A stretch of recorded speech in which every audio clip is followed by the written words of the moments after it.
அர்ச்சுனா எம்பிக்கு பகிரங்க எச்சரிக்கையும் சவாலும் விடுத்த கிஷோர். நீ இங்கே இருக்கிற மக்களுக்கு சார்பா கதைக்க வலிக்கிற புலம்பெயர் மக்களுக்கு அசைலம் அடிக்கிறது கதைக்கிறது யாரு? நீ போ அசைலம் அடிக்க கதைக்கிறதுக்கு ஒரு ஆள் வரட்டும். அவர் வெளிநாடு கடிதம் 1000க்கும் மேற்பட்ட கடிதம் கொடுத்திருக்கிறாராம். யாரு? எங்கண்ட எம்பி சிவாஜிலிங்கம் அண்ணே. ஒரு கடிதத்துக்கு 10 லட்சம், சும்மா ஒரு கணக்கு. அந்த 2 கோடி எல்லாம் சிவாஜிலிங்கம் அண்ணே. அது பரவாயில்ல, அது இருக்கட்டும். உங்களுக்கு இந்த முறை மாநசபை தேர்தலுக்கு காசு சேர்க்கிறீங்க 7 ஆண்டு நினைச்சு அதை விடுவோம், பிரச்சனை இல்லை. இனி ஒரு வீடியோ சிவாஜிலிங்கம் மன்னனை பற்றி தவறாக கதைத்தால் நாங்கள் சொல்வேர் கொண்டும் இருக்காது. அப்படி மோசமான விளைவுகளை சந்திக்க வேண்டி வரும். நாங்கள் இதை பகிரங்கமாக எச்சரிக்கை விடுகின்றோம். நீங்க முடிந்தால் போய் போலீசிலே எங்கே முறையிடுங்க. ஒரு கேவலமான வைத்தியர் என்ற பெயரில் இருக்கக்கூடிய ஒரு விஷ கிருமியை நாங்கள் இந்த மண்ணுக்கு மக்களுக்கு அடையாளப்படுத்தியதற்காக நாங்கள் பகிரங்கமாக எங்களுடைய மக்களிடம் மன்னிப்பு கேட்கின்றோம். ஒரு நாள் நான் அவரோட போறேன், கராச்காரன் கோல் பண்றான். இவர் வாகனத்தை அங்கே விட்டு வருஷ கணக்கு ஆச்சுது. பிஹெச்ஏ டெங்கு நுழம்பிக்குன்னு கேஸ் போட போறானா. ஐயா, இந்த வாகனத்தை கொண்டு போங்க. அர்ச்சுனா ராமநாதன் அவர்களே, உங்களுக்கு துணிவிருந்தால் தமிழ் தேசியம் தொடர்பாக, தமிழ் தேசிய போராட்டம் தொடர்பாக எங்களுடைய இளைஞர்களோடு பகிரங்க விவாதத்துக்கு வர்றதுக்கு நீங்கள் தயாரா? இப்படி சிவாஜி அண்ணனுக்கு நிதியை அன்பளிப்பு வழங்கினால் தனக்கு நிதி சேராது என்ற ஒரு ஆதங்கத்திலே இன்றைக்கு எங்களுடைய மண்ணையும் மக்களையும் கேவலப்படுத்துகின்ற ஒருவர் இந்த பாராளுமன்றத்தில் இருப்பது எங்களுக்கு வெட்கக்கேடாக இருக்கின்றது. சிவாஜிலிங்கம் அவர்களை பற்றி அவரை விமர்சிப்பதற்கு இவருக்கு எந்த அருகதையும் இல்லை. மட்டக்களப்பு சித்தாண்டியில் லோரியை 2ஆக பிளந்த பேருந்து மயிரிழையில் தப்பிய பெரிய விபத்து. கல்முனை கருதுவளை இடையே சேவையில் ஈடுபடும் தனியார் பேருந்து ஒன்று மட்டக்களப்பு சித்தாண்டி பகுதியில் இன்று காலை எதிரே வந்த லொரியுடன் மோதி விபத்துக்குள்ளாகியுள்ளது. விபத்தில் லொரி பாரிய சேதத்துக்குள்ளாகியுள்ளதுடன் லொரியில் பயணித்தோரும் படுகாயமடைந்துள்ளனர். மேலும் பேருந்தும் சேதத்துக்குள்ளாகியுள்ளது. யாழ்ப்பாணம் வலிவடக்கு பகுதிக்கு பிரதி அமைச்சர் விஜயம். காணி விடுவிப்பு தொடர்பில் ராணுவத்துடன் கலந்துரையாடல். யாழ்ப்பாணம் வலிவடக்கு உயர் பாதுகாப்பு வலயத்தில் உள்ள மக்களின் காணிகளை விடுவிப்பது தொடர்பாக பாதுகாப்பு பிரதி அமைச்சர் அருண ஜெயசேகர குறித்த பிரதேசங்களை இன்று பார்வையிட்டுள்ளார். பின்னர் பலாலி ராணுவ உயர் பாதுகாப்பு வலயத்தில் உள்ள ராணுவ ஆதார வைத்தியசாலை வளாகத்தில் இதற்கான கூட்டம் ஒன்று இன்று காலை இடம்பெற்றுள்ளது. இதன்போது கடத்தல் அமைச்சர் ராமலிங்கம் சந்திரசேகரன், நாடாளுமன்ற உறுப்பினர் க இளங்குமரன், யாழ்ப்பாண மாவட்ட அரசாங்க அதிபர் மெருதலிங்கம் பிரதீபன், பலாலி ராணுவ கட்டளை தளபதி, இலங்கை ராணுவ தளபதி, பாதுகாப்பு பிரதி அமைச்சர் மற்றும் ராணுவ உயர் அதிகாரிகள் உள்ளிட்ட பலரும் கலந்து கொண்டுள்ளனர். ராணுவ வசமாக இருக்கின்ற காணிகள் தொடர்பாக ஒரு மீளாய்வு செய்து கொள்ள வேண்டிய தேவை இருக்கின்றது. மீண்டும் மீண்டும் இதுகளுக்கு ஒரு இறுதியான முடிவெடுக்க வேண்டிய தேவை இருக்கின்றது. அப்போ அந்த முடிவினை எடுப்பதற்கான ஒரு கள ஆய்வும் அதே போன்று அது சம்பந்தமான ஒரு கருத்தாடலுமே இன்றைக்கு இடம்பெற்றது. அந்த கருத்தாடல் மூலமாக நாங்கள் நினைக்கின்றோம் எதிர்வரும் நாட்களில் மக்களுக்கு தேவையான அத்தியாவசிய காணிகள் பெருவாரியாக விடுவிக்கப்படுவதற்கும், அதே போன்று மீதமுள்ள காணிகள் விடுவிக்கப்பட முடியுமா முடியாதா என்பது தொடர்பாக மக்களுக்கு சொல்வதற்கும், முடியுமாக இருந்தால் எவ்வாறு அவைகளை பெற்றுக் கொடுப்பது, முடியாது என்றால் எவ்வாறு அது முடியாது என்கின்ற காரணத்தை முன்வைப்பது, இது தொடர்பாக யாழ்ப்பாணத்தில் இருக்கின்ற காணிகள் தொடர்பாகவும், மன்னார் மாவட்டத்தில் இருக்கின்ற, வவுனியாவில் இருக்கின்ற, கிளிநொச்சியில் இருக்கின்ற, முல்லைத்தீவில் இருக்கின்ற அனைத்து காணிகள் தொடர்பாகவும் இன்றைக்கு பேசப்பட்டது. கோட்டாபயவின் அமைச்சர் விசாரணை களைப்பு. தொடரும் முக்கிய விசாரணைகள். முன்னாள் அமைச்சர் பவித்ரா வன்னியாராய்ச்சி குற்றப்புலனாய்வு திணைக்களத்தின் சட்டவிரோத சொத்துக்கள் விசாரணை பிரிவில் இன்று முன்னிலையாகியுள்ளார். அவரிடம் மேற்கொள்ளப்பட்டு வரும் விசாரணை ஒன்றுக்கு அமைவாக வாக்குமூலம் வழங்குவதற்காகவே அவர் அழைக்கப்பட்டுள்ளதாக போலீஸ் பிரிவு தெரிவித்துள்ளது.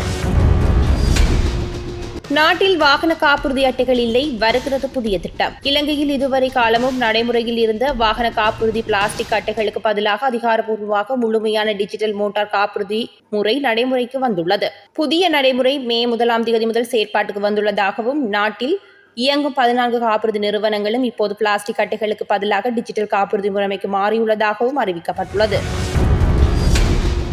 மீண்டும் எரிபொருள் விலை ஏற்றமா? வெளியானது முக்கிய அறிவிப்பு. எதிர்காலத்தில் எரிபொருள் விலையில் பெரிய அளவிலான அதிகரிப்பையோ அல்லது குறைப்பையோ எதிர்பார்க்க முடியாது என இலங்கை பெட்ரோலிய கூட்டுத்தாபனம் மற்றும் மொத்த முனையங்கள் நிறுவனத்தின் நிர்வாக பணிப்பாளர் மயூர நெத்திக்குமாரகே தெரிவித்துள்ளார். நாட்டில் தற்போது ஜூலை மாத இறுதி வரை போதுமான அளவு எரிபொருள் கையிருப்பு உள்ளதாகவும் அவர் கூறியுள்ளார். மேலும் இந்த மாதத்தின் 28 மற்றும் 31ஆம் தேதிகளில் மேலும் 2 கச்சா எண்ணெய் கப்பல்கள் நாட்டிற்கு வர இருப்பதாக அவர் குறிப்பிட்டுள்ளார். மாகாண சபை தேர்தல்கள் நடைபெறும் சாத்தியம். தேர்தல்கள் ஆணைக்குழுவின் தலைவர் அறிவிப்பு. நிலுவையில் உள்ள சட்ட சிக்கல்கள் தீர்க்கப்பட்டவுடன் மாகாண சபை தேர்தல் நடத்தப்படும் என தேர்தல் ஆணைக்குழுவின் தலைவர் RMA எல் ரத்நாயக்க தெரிவித்துள்ளார். அத்துடன் மாகாண சபை தேர்தல்களை இந்த ஆண்டில் நடத்த முடியாது என அரசியல்வாதிகள் தெரிவிக்கும் கருத்துக்களை தேர்தல் ஆணைக்குழு நிராகரித்துள்ளது. மாகாண சபை தேர்தல்களை இந்த ஆண்டில் நடத்த முடியாது என JVPயின் பொதுச் செயலாளர் ட்ரிலின் சில்வா அண்மையில் வெளியிட்டிருந்த கருத்துக்கு பதிலளிக்கும் போதே தேர்தல் ஆணைக்குழுவின் தலைவர் இதனை குறிப்பிட்டுள்ளார்.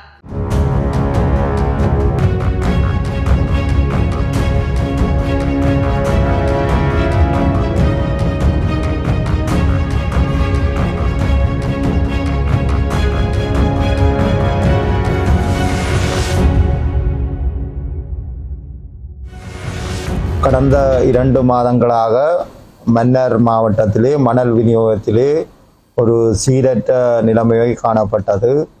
மண்ணை அதிகளவான விலைக்கு விற்கின்ற நிலைமையும் அதே போன்று சட்ட ரீதியற்ற முறையிலே மணல் அகலப்படுற நிலைமைகளும் காணப்பட்டது.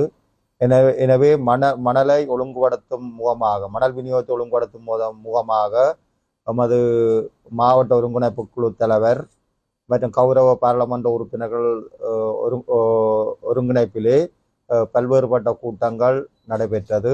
அதன் அடிப்படையிலே தற்பொழுது மணல் விநியோகத்தை ஒழுங்குபடுத்துவதற்காக ஒரு சீரான நடைமுறை மன்னார் மாவட்டத்திலே ஒழுங்கமைக்கப்பட்டுள்ளது.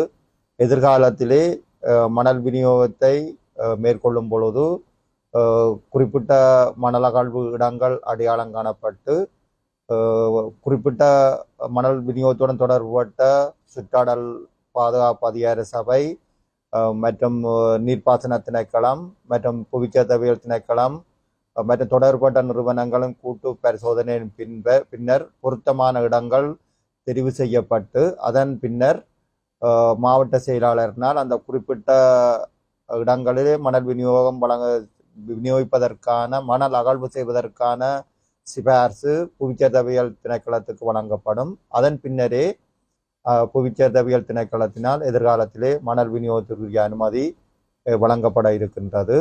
எனவே இதன் பிரகாரம் ஒரு கிரமமான முறையிலே தொடர்பட்ட நிறுவனங்களினால் கூட்டு பரிசோதனை மேற்கொள்ளப்பட்டு சட்ட ரீதியற்ற முறையிலே மணல் விநியோகத்தை மேற்கொள்வதற்கு எதிராகவும் அதே போன்று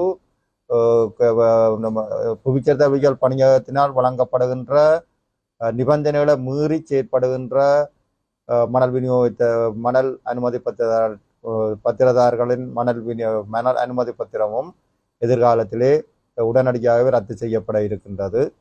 இதனை விட நாங்கள் தற்பொழுது மன்னார் மாவட்டத்தில் கடந்த 2 மாதங்களாக மணல் அதிக விலையில் 85,000 ரூபாய்க்கு மேற்பட்ட விலையிலே விற்பனை செய்யப்பட்ட ஒரு நிலைமை காணப்பட்டது.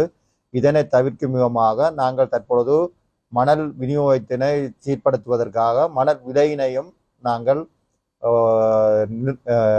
மன்னார் மாவட்டத்திலே நிர்ணயித்திருக்கின்றோம். அதன் பிரகாரம் மாந்தை மேற்கு, முசலி, நானாட்டான், மடு பிரதேச பிரிவுகளிலே மணல் ஸ்டோர் உள்ள இடங்களிலே மணலை பெற்றுக் கொள்ளும் போது அதற்குரிய விலையாக 3 கியூப் உள்ள டிப்பர் வாகனத்தின் 39,250 ரூபாய் விலை நிர்ணயம் செய்யப்பட்டிருக்கிறது. எனவே அந்த மணல் யாட்டுள்ள இடங்களிலே போய் மணலை பெற்றுக் கொள்ளும் பொழுது 39,250க்கு 3 கியூப் அளவான மணலினை பெற்றுக்கொள்ள முடியும்.